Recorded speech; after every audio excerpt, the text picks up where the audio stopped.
There you go. All right. Good evening, everyone, and welcome to the Med School Mentor Leaders in Medicine webinar series. My name is Chun Kim. I'm the founder of Med School Mentor. And from our Med School Mentor team, we have Bernardo, Pedro, Luis, and Annalisa joining us today. And today we're really honored to welcome Dr. William Curry to the Leaders in Webinar today. Dr. Curry is a distinguished neurosurgeon at Massachusetts General Hospital and the professor of neurosurgery at Harvard Medical School. Dr. Curry also currently serves as the chief medical officer at Mass General Brigham, where he has also held numerous leadership positions before. Clinically, Dr. Curry specializes in the surgical management of benign and malignant tumors of the brain, skull base, and the spine, and he is nationally recognized for his expertise in both open and minimally invasive approaches. And beyond the operating room, Dr. Curry conducts translational research in brain tumor immunotherapy and leads multiple clinical trials focused on developing novel cellular and immune-based therapies for patients with malignant brain tumors. Beyond the clinic, Dr. Curry is widely respected as a leader in academic medicine, shaping the next generation of physicians and advancing the field of neuro-oncology worldwide. Dr. Curry, thank you so much for being here with us today. I'll start with the question of please tell us what you were like in high school, in medical school, before you became a neurosurgeon. Yeah. First, June and the rest of the Med School Mentor team, thanks so much for asking me to participate in this webinar and the chance to talk to the group and field questions about including about high school, but just about career progression, development, and always think about why we do what we do, right? And centering around why we do what we do, which is really on behalf of patients, right? Patients with neurosurgical disease, other disease, whatever. And start with that as a principle. It's about that early development.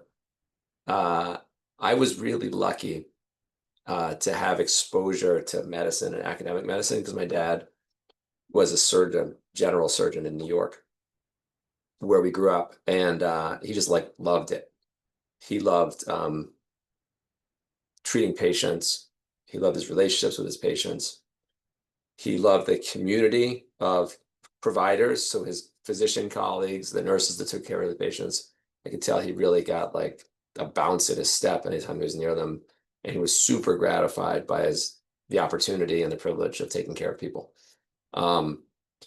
and also by doing surgery. So I got early exposure. So the relative privilege that I had was the chance to see what it was like to practice and to see what it was like beyond all of the rigorous pre-medical work and even the training, most of which I enjoyed actually, but those can be big emotional hurdles to get past if you don't have that insight into the benefits that accrue down the road. So that was my privilege, was the chance to see that stuff. I was a pretty good student. I became a better student as time went along, as I developed good study skills. I was also, though, always taught very specifically that one should try to be a leader and to develop leadership skills and to bring people together and lead teams, basically. So that was always in the back of my mind. And I thought I valued that, being the captain of the team or being in student government and stuff like that, and trying to solve problems and to improve performance. So I think that's what I would say. So I went to high school in New Jersey. I went to college in Massachusetts. I played sports at both levels, played piano. That background in music was super important in our family. I will tell you that whenever I had a moment of doubt during neurosurgery residency, when I was trying to, if I was like, oh, will I ever be able to do this? I was like, you know what? I could play like Chopin, like some piece on the piano. So I guess like if I could do that, I could figure out this operation. So a pretty broad background. I was a history major, is the last thing I was saying, college. Though I was of course pre-med, and I felt like that kind of diverse background in the humanities has helped me live with cultural competence and communication skills, and just an understanding where people are coming from, actually, also.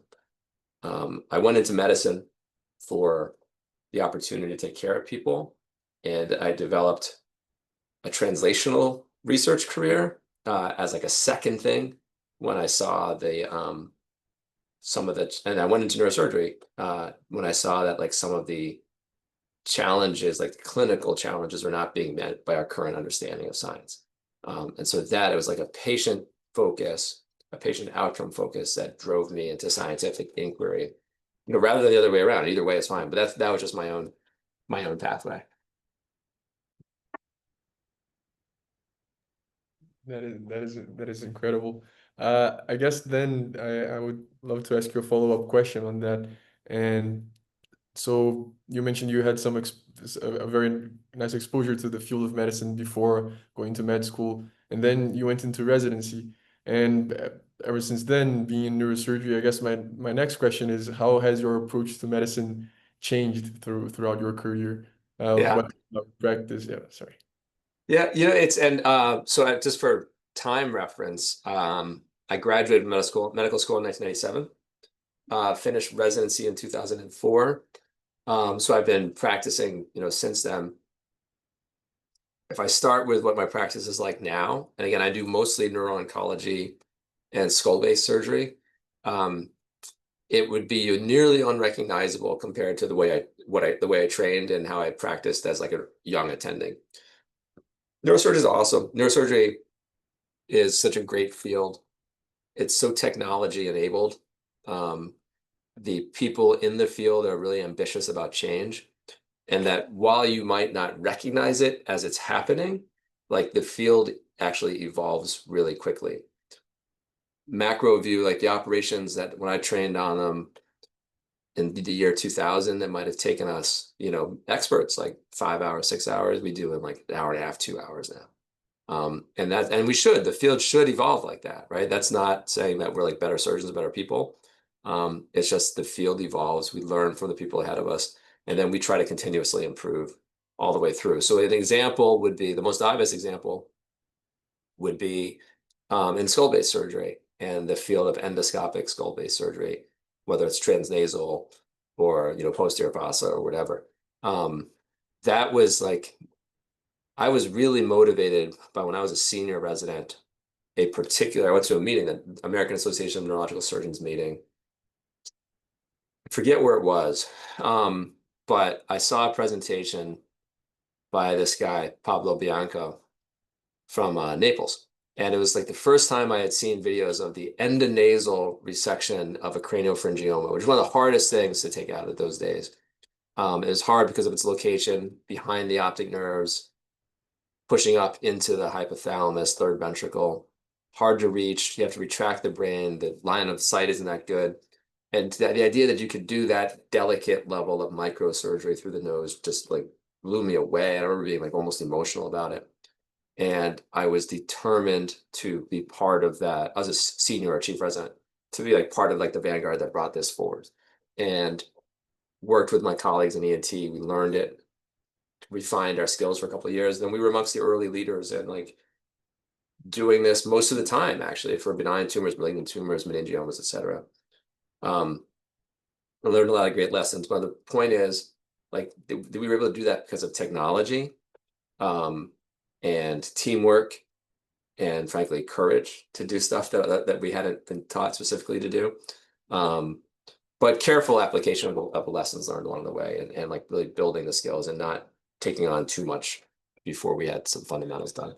So nobody could conceive in 2000, we'll call it, of the way we have expanded that surgery, and as is not too uncommon with new technologies and new approaches, you understand like when it's better than the open approaches. And then we've also kind of like shrunk the open approaches. The whole field has, like with, you know, things like a supraorbital craniotomy, which is where you just make an eyebrow incision or make a small craniotomy here without moving the muscle. You recover that. So that's something we weren't doing or weren't thinking about doing. And we know that you recover so fast that like all our patients go home in a day now instead of like 4 or 5 days. So always thinking about like what's best for the patient, for their outcome and their experience, and how we can like change our techniques and use technology to be more precise and safer, basically. So that's different. The same that you could say the same thing in spine. You could certainly say the same thing in like functional neurosurgery with the techniques and the application of them, and the restoration of function that's on the horizon. And remember, I lived through this period as a trainee and a young faculty member where we transitioned from clipping aneurysms 80% of the time to clipping them like 5% of the time versus endovascular.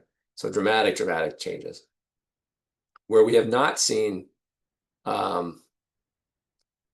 huge benefit, I would say, is in trauma. And when somebody comes in with a brain injury that's severe, is in recovery. And that's going to take, after like tons of work and tons of investment, and that's going to take, we do better monitoring.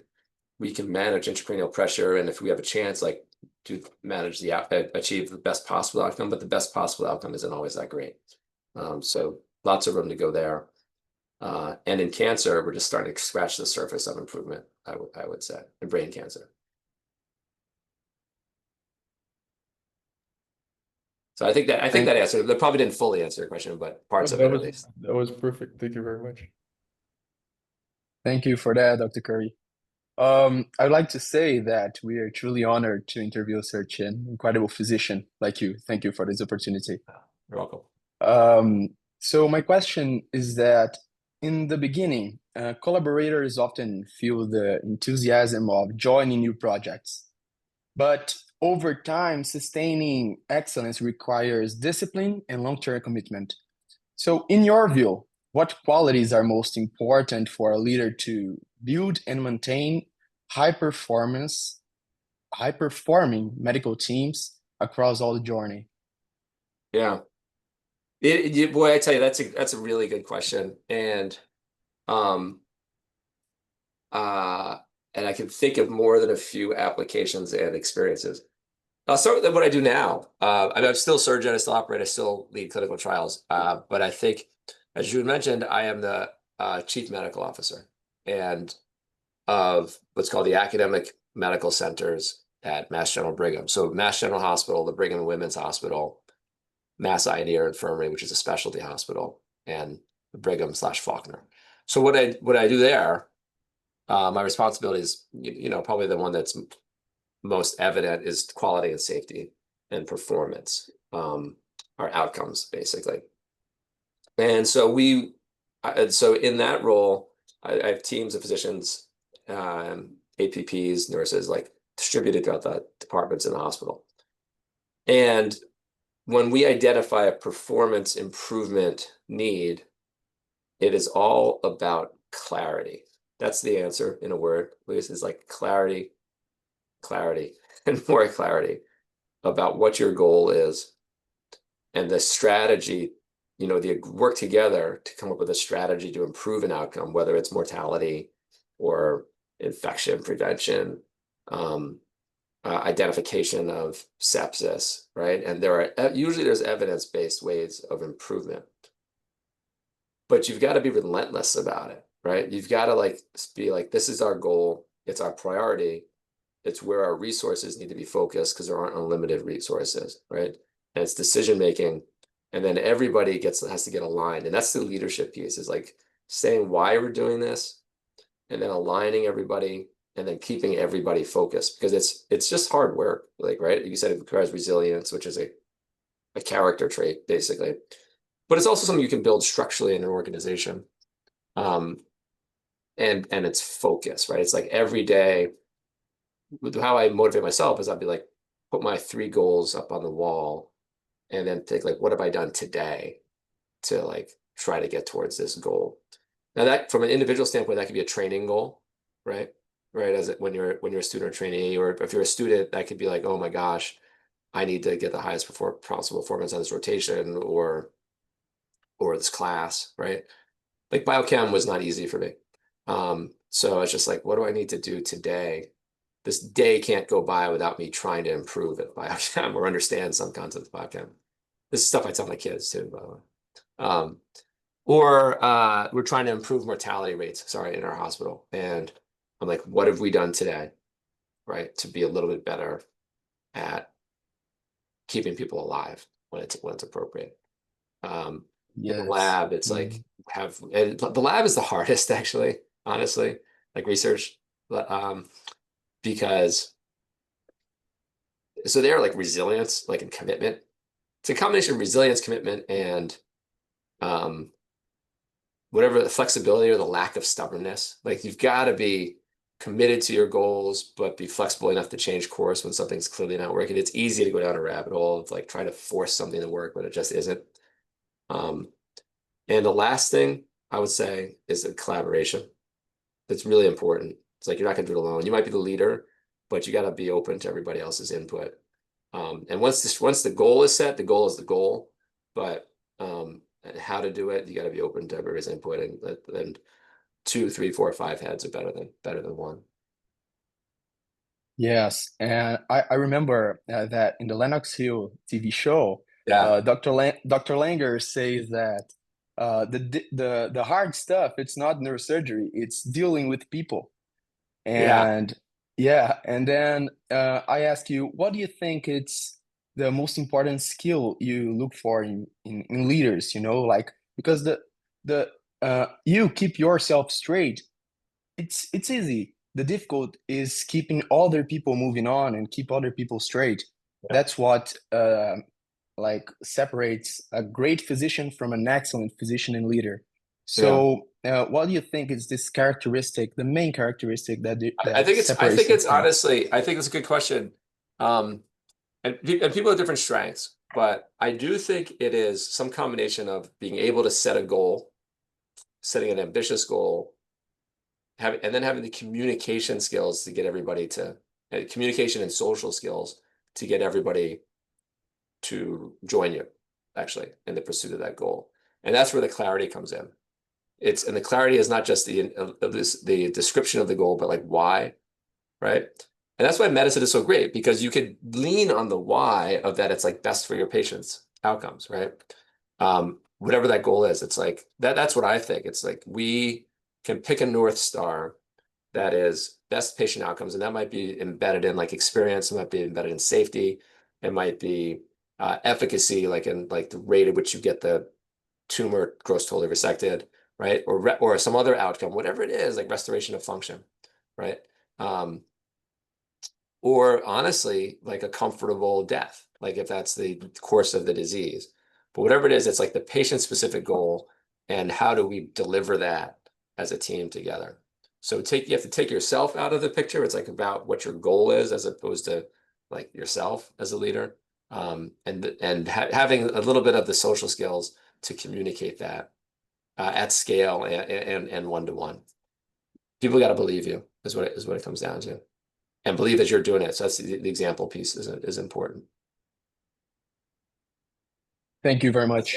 But I do think like just there's I just kind of was thinking about leadership traits recently, and what we have to do. We lead a big hospital system here, and people have all sorts of different levels of education and different specialties and different roles and everything. And what can we all get aligned behind as we like go through the transformations as a healthcare system that are required as our as the economic landscape and the delivery landscape changes, right? We still have the same goals, but everybody has to adapt and evolve faster than they are if we're going to be able to keep doing this well for patients. So leadership is really a big deal these days in medicine. Thank you so much, Dr. Curry. I wanted to ask you a question about your experience indeed. What do you think are the main barriers to translating preclinical findings in immunotherapy to clinical success in neuro-oncology? Yeah. Thank you for that question. I also think about that constantly. It's the immune, so glioblastoma, right, is like obviously like a terrible disease to suffer through, and for patients and for families, and can be frustrating to try to treat. And if it weren't for all those negative like experiential features, like it biologically is so amazing and kind of almost elegant in a way, right? And the way that it has evolved and evades treatment rather, and recurs and resistant. It's a really incredible therapeutic foe.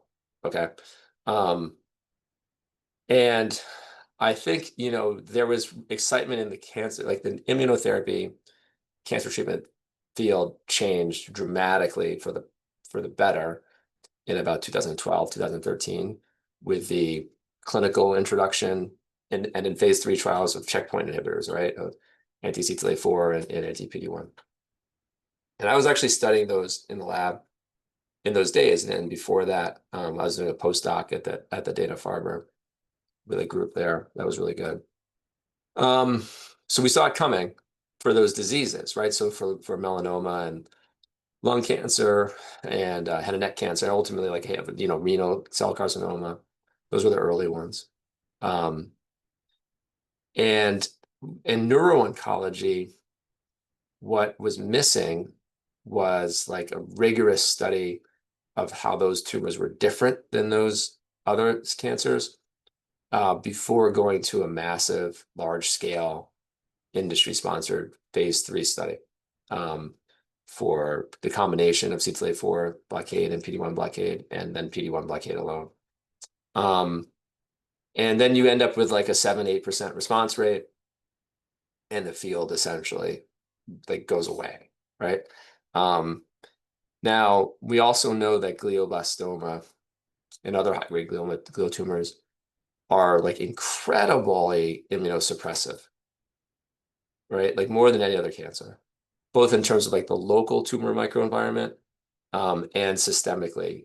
I was fortunate enough to kind of sponsor and be a lead author with Peter Fecci. Peter is now the chair at the University of Colorado in neurosurgery, but he was an MD PhD with a great background at Duke, and then was a resident with us, and we worked together when he was with us. Then he went back to Duke for a while as a faculty member. So this is really Peter's work. But what Peter showed, this is like wild, is that when you see a brain tumor at presentation, a glioblastoma presentation, those patients actually in their blood have a CD4 count that is equivalent to that of the patient with AIDS, like not just HIV, like with AIDS. And that's how systemically immunosuppressed they are. What he showed actually, and that was kind of known, we proved it in different models and in humans. The mechanism that was described is that the tumors actually drive CD4 cells back into the bone marrow. Actually, as we find them, and including tumor-specific CD4 cells in the bone marrow at the time of presentation. This is before any treatment. This is not because of chemotherapy or radiation or anything like that. That's just an example, a profound example of how suppressive these cancers are and how kind of creative they are at getting around the immune system. And there are many other examples. So therefore, the immune system is the glioma immune system, and the immune system affected by glioma is able to fend off over time like any immune attack against it, because it already is, right? And then the way to overcome it would be to mobilize different arms or remobilize different arms of the immune system. And that's like innate immunity, adaptive immunity, overcoming the macrophage associated immunosuppression. That's probably the one thing that we learned from those PD-1 trials. We're doing a lot of work with CAR T cells, and CAR T cells have been just like incredibly effective in hematologic malignancies. And there's some challenges in solid tumors, including glioma. But so there it's about overcoming like the heterogeneity of the antigens. So you can't just like kill off like one category of antigens in a glioma and think you're going to be successful. Getting the cells that you're delivering to like diffuse through the solid tumor, as opposed to just encountering them in the blood, which is what happens with leukemia. And then once they get into the tumor, making sure they last there, so persistence. So making sure that they're not just like eliminated or circulate out, but have a persistent killing effect. And so many questions, right? Like how can you achieve that persistence? And we're working on that in a clinical trial now, and by manipulating the tumor microenvironment with different drugs. Repeat treatment. Do you repeat treat with the same CAR T cell, or do you actually target a different antigen with the site? And all this stuff takes a lot of time to figure out. And like we're doing a 21 patient clinical trial now, and with actually 24, and we've treated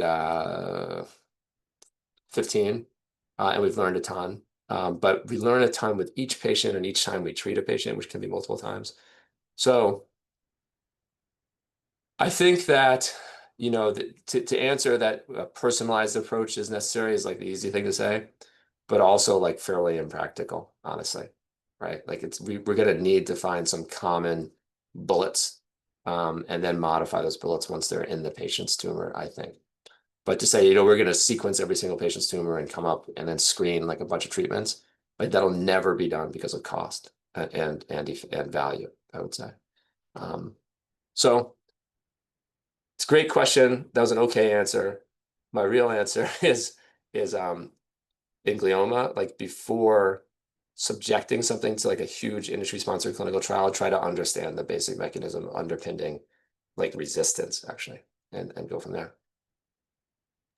Thank you so much. It was a very enlightening answer. Thank you, Dr. Curry. And we have a question from the audience. Obiora, go ahead with one of your questions. Oh, yeah. Well, thank you so much, Dr. Kim and Dr. Curry. And thank you so much for connecting with me earlier this week. So Yeah. I wanted to learn more about your leadership journey. There's one thing you learned earlier in your career. What would be that one leadership lesson that you wish you learned early in your career? Yeah. I think, thank you for that question, Obi. The biggest thing, this isn't really leadership, but it's, I think the biggest lesson that I can put is that of faith in yourself, actually, and persistence. I alluded to this a little bit before. It's a pretty long road. I mean, I did enjoy it. So I don't want to dissuade it. So I loved the learning that we did in medical school. I had a great time in residency. I only want to do one residency, but I had a great time during it. But there are times when you like doubt yourself for sure. At every step of the way, like, can you do it? Is this the best thing that you're suited to do? And it's reasonable to be self-reflective about that. But once you hit this threshold, I tell kids this all the time, of academic performance, right? Where you get into medical school, like you're good enough. And then it's just like managing yourself and managing the pursuit of your goals, and not to be bashful about asking people for help and advice if you're not getting it immediately or readily, but just to believe that you have time. It's a day-by-day thing. Like, what have you done like in the last day to just get better, or to get close to your goals? And this, I go through this process even from a personal standpoint myself. Like, I've been out for a while now. I'm like in my 50s. Living in the moment, but also thinking about like what I want to be doing or how I want to be different, like a couple of years from now, 5 years, 10 years from now, and talking to mentors, colleagues, my wife, about like whether or not I'm doing the right things to get there, right? You don't have to be fixed in your goals. Mine certainly changed over time. But I think it's that like kind of like resilience, self-confidence, and resourcefulness that help you get through. On the leadership side, like, what is leadership really? We talked about this a little bit before. To me, it is identifying a problem that needs to be solved, or an action that needs to be improved, or an outcome that needs to like be different, and bringing together people around it, and then not just bringing and having a meeting, but motivating them to actually do something about it, and doing that without wasting a lot of resources, basically. So that is what it's about. It's about moving teams and creating teams and solving big problems, I would say. And you could do that. You could do that outside of medicine, and that's kind of honestly, that's what I look for when I look at applicants.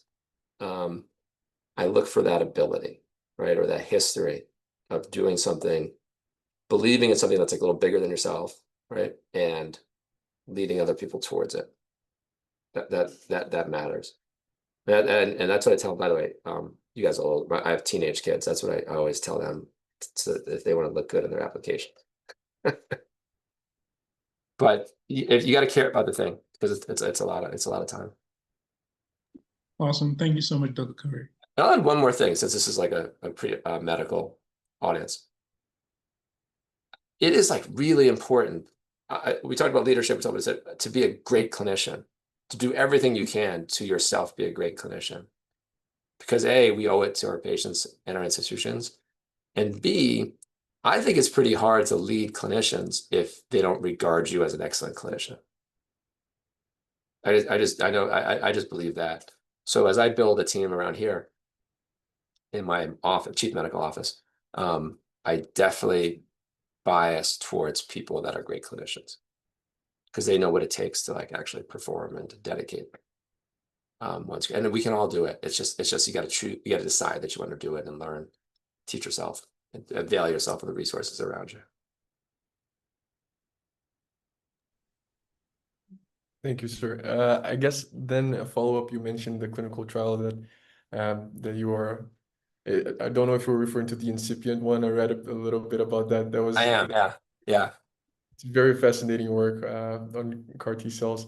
I guess I had a question about, you mentioned how it takes a village and getting people behind this mission, right? And getting everyone moving towards the same direction. And I guess I wonder, you are dealing with a very diverse set of people from very diverse backgrounds.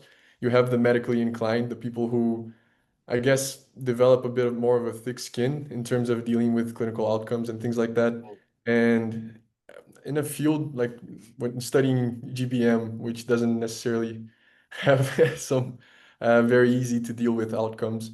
My question is, how do you keep morale up, for example, in a team with PhD students, postdocs who are more used to this more pure science side of things? Yeah. Another really good question. And I think it's true of the research team. It's true of the medical, like the oncology team. It's true. It's funny. I was drawn to the field because of that. Other people are repelled from it. I've seen oncologists start off as glioblastoma specialists, burn out from that, become low-grade specialists, and then become radiologists, or start focusing on imaging, just because it can be taxing. Every time you see a patient, like you have for the first time, like you try to impart some sense of hope to them when they have a glioblastoma, but you also know that you are talking to them about like the beginning of the end of their life, basically, right? Like that's the current science and reality, and that can wear on people for sure. So I don't think I could handle, looking in retrospect now, like being somebody that treats malignant disease without being involved in research in some way. Like that would be really hard. And it's been fun to see all the advances that have occurred in the last 20 years. Really rewarding. But still, I would really personally, I feel really lucky to be able to be involved in the generation of that and be adjacent to the generation of that new information. Now, from a research standpoint, I don't know. I feel like it's highly motivating, actually. Right? It's highly motivating. Like the patient story is highly motivating to our research teams. And every bit of like little information that we unlock about glioblastoma, that it like gives you like a little bit of hope that you're like figuring out something that you can a vulnerability, right? Or proof of concept that while that might not be curative in the clinic, probably won't be, might be part of the story, you know. You can do this from a very basic standpoint, and from as a basic scientist, it's like just proving, understanding and explaining mechanisms, I think is important and rewarding when it's novel. I walked the line with like translational work where I was like just trying to figure out like what in the biology what in the known biology is changing because of the tumor, or what are we changing in the biology with our treatments? And in particular, if you know, I look at my preclinical work, it's like, what are the combination treatments? Like the interventions, whether they're taken from immunology for other cancers, or actually look at the reverse, like the how do you create tolerance in transplantation? Like that was, I used to read like the transplantation literature all the time, because right, that's like they're trying to prevent rejection, and in oncology we're trying to reject. So it's like just different sides of the same coin. There's like beauty in science. So we tend to feel like if it's like almost a little protection from the emotional demands of the clinic, actually. That is the greatest thing about being a physician scientist, in my opinion, if you can do it. And it's not easy, but is that like being a scientist is like day to day. I don't know how much lab experience everybody has, but can be really frustrating. Like some of the roughest days I ever had was at the end of a series of experiments that had promised for me but didn't work out. But then you go back in the same day or the next day, you go like interact with patients and you do an operation that's successful, and it's like the best day in the world. And you go home and you're rejuvenated. Hopefully this doesn't happen often. Occasionally you can have like a really bad day in the clinic, and for a neurosurgeon, that's bad. And that takes some recovery, actually in a very different way than a failed experiment does naturally. But you can renew yourself with, again, like switching gears and doing some work to try to make life better for patients. And you can do that as a leader too, as like an administrative leader like I am now. But being able to walk both lanes, science, or including clinical trials and patient care it's a great thing. If it takes it's a lot of work and a lot of like flexibility, but if you can do it, it's like the best thing in the world, I think. Thank you. So, Dr. Curry, as you said, you're the CMO for academic medical centers. So, in such a demanding role, new opportunities and proposals must constantly come your way. Am I right? Yeah, you're right. You are right. So, how do you So how do you balance your availability with the opportunities to grow professionally that eventually arise? Because I think this is a daily situation for people who pursue excellence. You know, so new opportunities come every day, and sometimes you don't have the availability. How do you deal with that? Yeah, and I think this is true of leadership in general. Like, so whether you're a department leader, hospital leader, laboratory leader,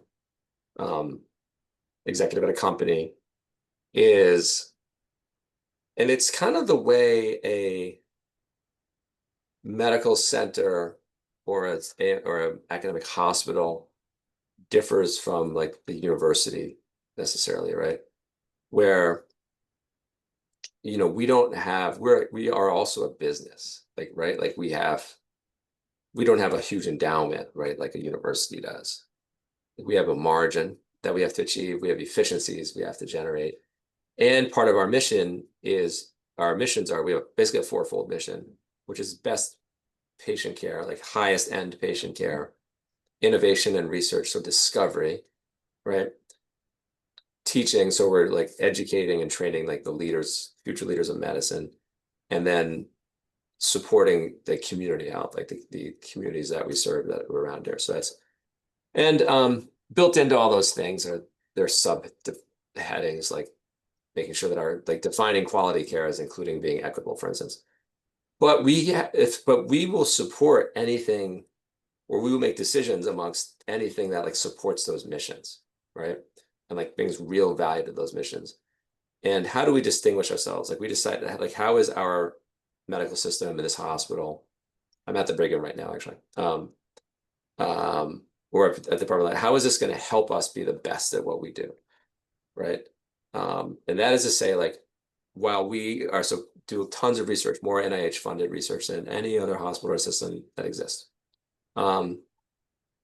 We are not about like the most basic like chemistry. Like that's not the research we're doing is like patient focused, disease focused, right? So you just make choices about what you're going to prioritize. And this is, I've really learned this in the last couple of years.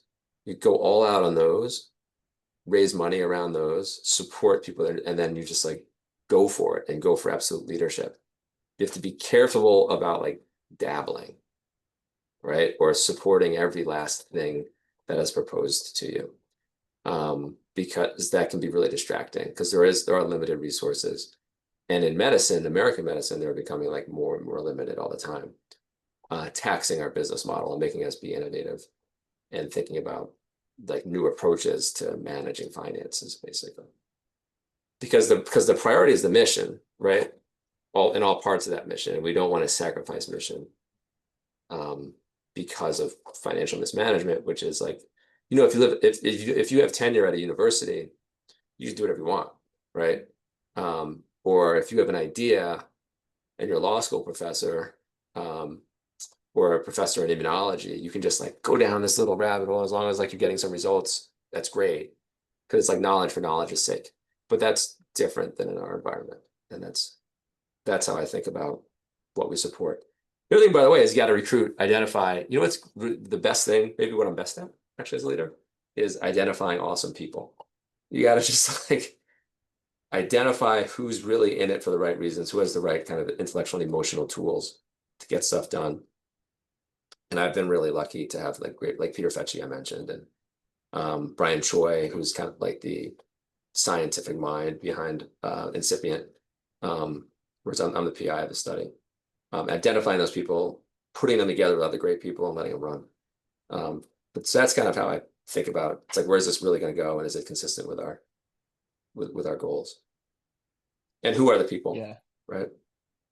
Mm-hmm. Yeah, as you said, I think it's very interesting because you reiterate that leaders rarely talk for themselves. Yeah, they talk for many other people. So you have to choose like in accordance with what your team wants, not yourself. Yeah, that's right. very interesting. That's completely right. It is. Once you accept that responsibility, you're not effective if you are thinking about your own personal and professional outcomes. What I think about now is like what skills I need to be more effective, right? Like that's where I'm self focused. But the outcomes are all about group outcomes and the developmental outcomes of the people that work with me or under me. And then I'm like, you know, I need to learn more about just like leadership per se, or right now I'm trying to like really wrap my head around like the application of AI in our environment, because I think you can't probably maybe even now, you can't really be an effective leader or developer of structures without really understanding it. So that's where I like invest in myself at this point, but it's on behalf of like the organizations that I'm associated with. But I think you're right. It's like, that's a thing that we would like to see early signs of that. It's like you work at something that's big, work towards something that's bigger than yourself. You know, even as a student or an applicant. Thank you for sharing the message. But I think that's true. I think that's true in business too. Yeah, I do. Like my wife works in finance, and I don't think any of them are watching this. So I could say, like working on behalf of the firm, even when your job is to make money, right? Working on behalf of like the firm and the group and being motivated by something more than just like how much you can put in your pocket. I I think is better motivation, more effective and more durable motivation than just like the personal gain. And it's more interesting, honestly.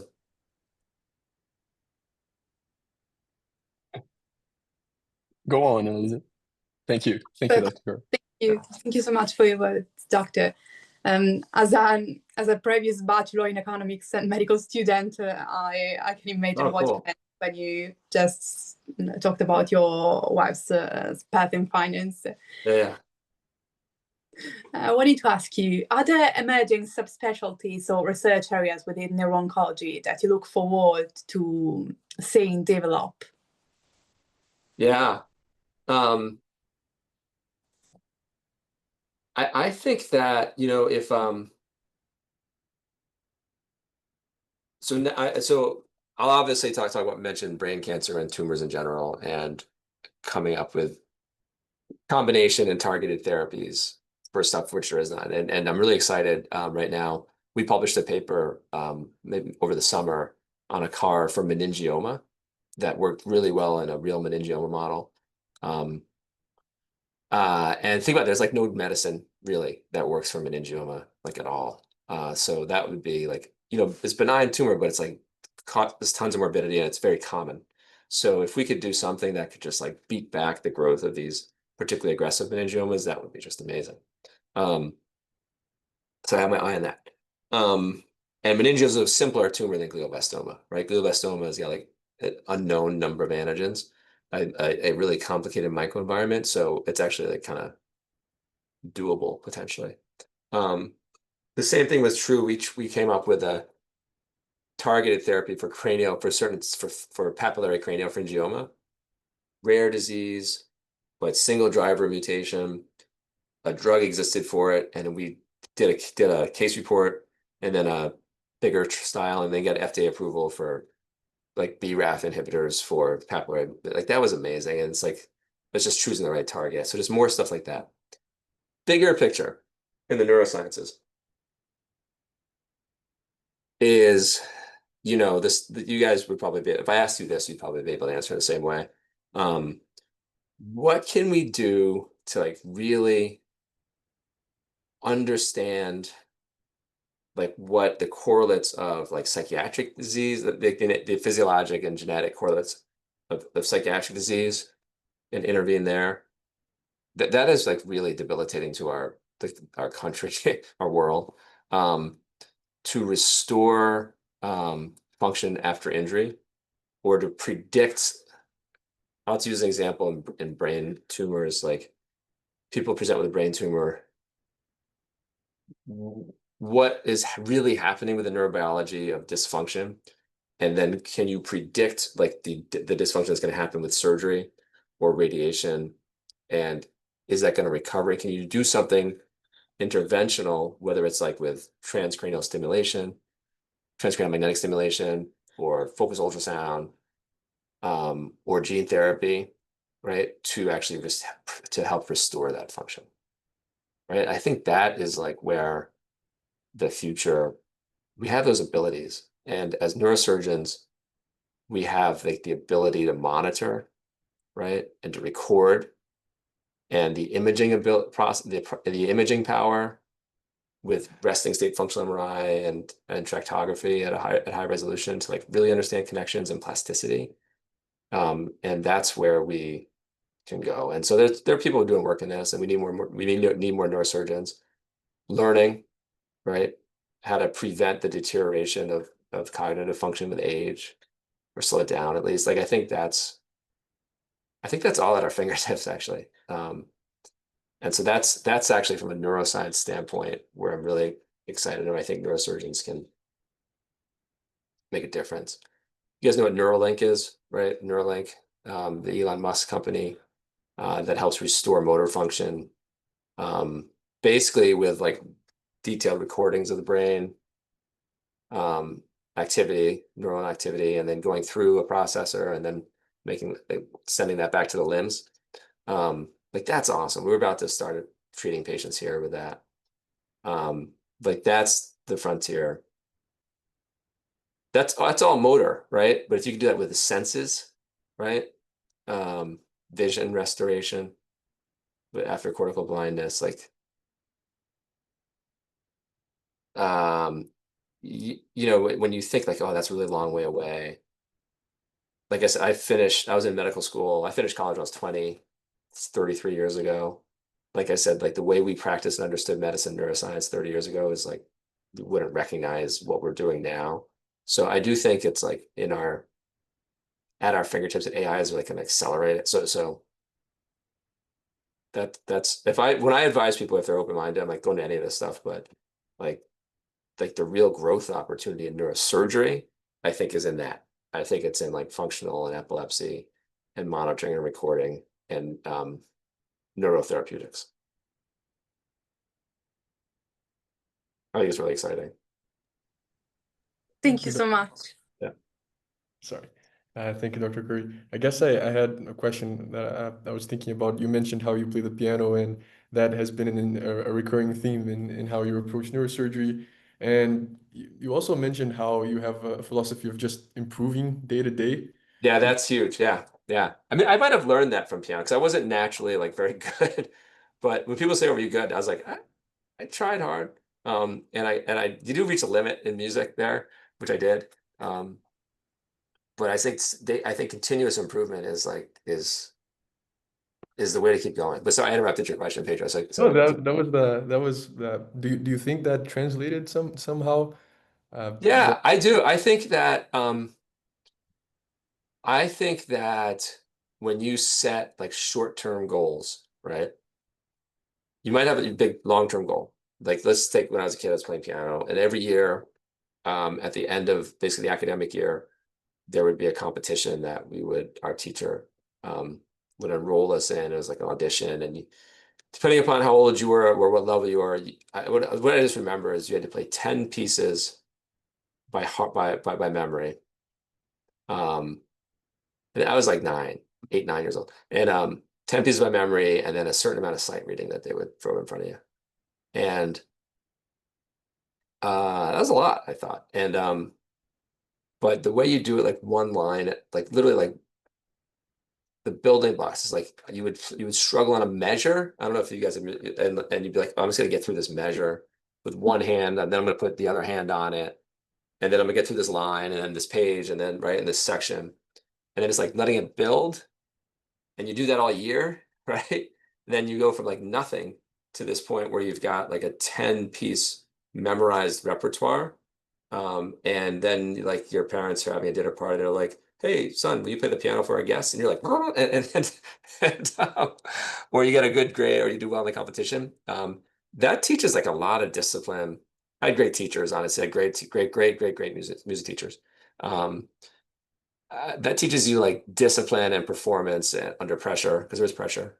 And if you do it, if you stick with it, you don't just like back away from the challenge. It's really rewarding and helps you build confidence in your ability to get things done. Actually, that's what I would say. The other thing was in sports. I played sports too, and if you do that with intent, you can really see yourself improve month over month. It allowed me to start. One of my favorite things to do now outside of work is when the weather is right, is skiing. And I never put a foot on skis until I was 40. And I had to do it because of my wife and my kids. But I was just like, I'm going to learn this. And I took lessons. I did drills on I was like, I applied all of those things. And then it's like fun, like improvement becomes really fun. And you start enjoying like the journey of it, rather than just trying to get to the goal. So I think that works for everything we do. So all that stuff, actually, there's a lot of things. That's another point is like I didn't go into medicine with like the skills of a researcher, right? Remember I said I was a history major. And then I had a lab. And I certainly never learned, we taught ourselves endoscopic skull-based surgery. I did not do formal training in quality and safety. I'm talking about what I do now, right? But we all have the intelligence and the motivation to like, and the word I used before, it's resourcefulness, which is basically using the environment around you to like acquire skills and knowledge, and then you just got to put them to work. So That's probably, you know, I have to summarize things about my career development. It's like the willingness to take a risk, the belief in yourself that you can learn something, and just being open communication with people around you, right? That is overcoming like any kind of shyness that you might have, or bashfulness to approach people and ask them how you're doing or ask them to help you, actually. Okay, so Dr. Curry, unfortunately, our webinar is getting to its end. Yeah. Yeah, unfortunately. So this is the final question, the takeaway message. So I would like you to leave the audience with the takeaway about leadership in medicine, your favorite sport, and the 1 million question, your favorite piano song. All right. Leadership in medicine is like needed more than ever.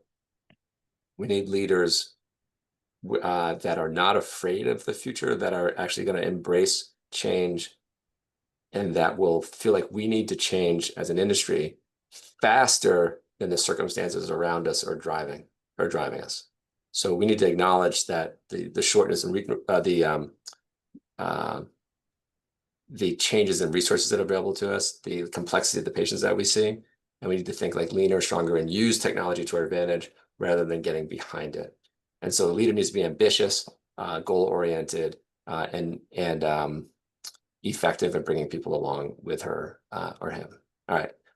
Now, number two, what was number two, Luis? Favorite sport? All right. That's a hard one. I love basketball. I think I got to land on basketball with Nice. golf being second, honestly. And these were for participation. I love skiing, like I mentioned. But I would only be true to myself if I didn't. I would not be being true to myself if I didn't say basketball was number one. At every level, I'll go watch 7-year-olds play basketball, and I'm a big Celtics fan. Oh, nice. Boston Celtics, Yeah. amazing. Okay, and the last, your favorite piano song. All right.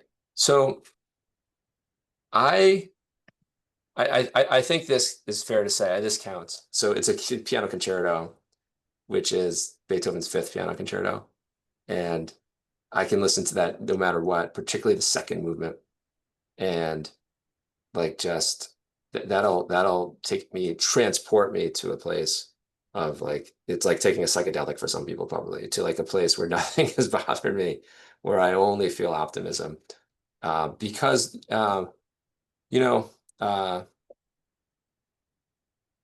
the great thing about music is that it can really transport you to away from like what your stresses are. And you can understand a different relationship with the humans that are creating it, actually, also. And just think about like the limitless potential of humanity when you think about the composers that put together these incredible bodies of work that are like so complex when you think about it. And then when you hear a great soloist or a great orchestra, like the Boston Symphony Orchestra, for example, you're like, it inspires you to believe that this is, you know, I'm not particularly religious, but this is like divinely inspired or spiritual accomplishments of human beings, and that itself is really motivating and inspiring. So Beethoven's Fifth Piano Concerto is my favorite piano music to listen to, I would say. Thank you for sharing. Yeah. We've learned a lot from you today. That's really valuable. Well, it's a pleasure to be with you guys. So happy to come back at another time. And thank you for doing this. Thank you so much, Dr. Curry. All right. Thank you, Dr. Curry. Thank you. Have a good night. You You too. too.